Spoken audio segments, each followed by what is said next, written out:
What convinced you that Islam is 100% the truth?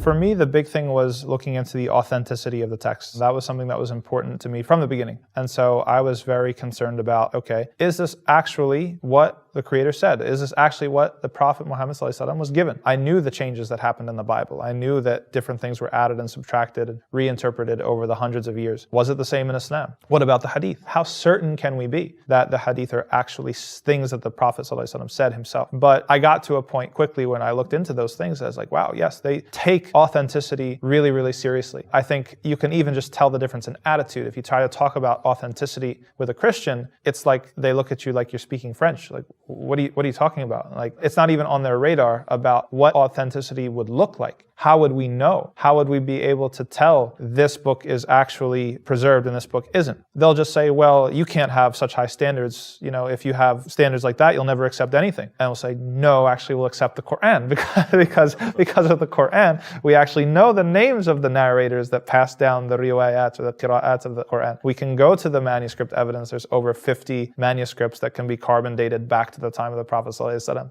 that represent over 97% of the Quran that we have today. So there's actually a ton of evidence. How did you take your Shahada and how did you feel? So when I graduated, I was praying 5 times a day. I was fasting. I didn't take my Shahada. I didn't understand that there was a Shahada to take. I didn't know what the Shahada was. I understood myself as a Muslim. So the Moroccan professor that first introduced me to Islam, she called me up out of the blue one day. She said, Tom, you're a Muslim, right? I said, well, I pray 5 times a day and I'm doing this thing. I said, yeah. She's like, have you taken your Shahada? I said, what's that?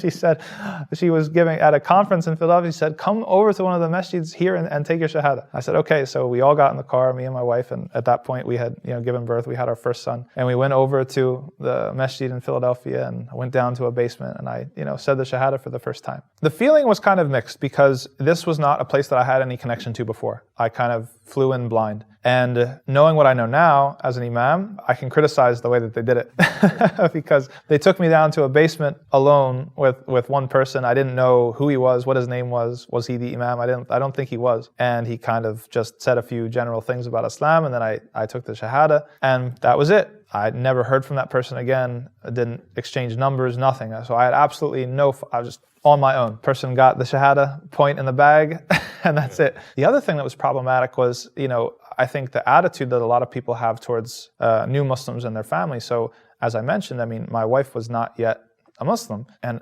upstairs, while I was down in the basement taking my Shahada, there was someone talking to my wife, and basically another woman who was also a convert, but was kind of scaring my wife a little bit. So she asked my wife if she was ready to convert, and my wife said, no, I'm not. I'm still thinking about it. I'm interested, but I'm not really ready yet. And then, without knowing anything about our situation, this woman says to my wife, well, you know that every touch between you two is haram now. And I'm in the basement, poor guy. I come upstairs, and then my wife is angry. I'm like, what happened, right? And this is something that set us back a lot when it came to trying to encourage her to grow in the faith. Imagine that somebody tells you that, welcome to the religion. Sorry, you guys are done. It's a very, very difficult thing. So it wasn't a very happy, necessarily, Shahada experience, to be honest. I settled into a Muslim community back in New Jersey where my parents lived, and that's where I kind of made my first connection with a Muslim community, and I started attending regularly.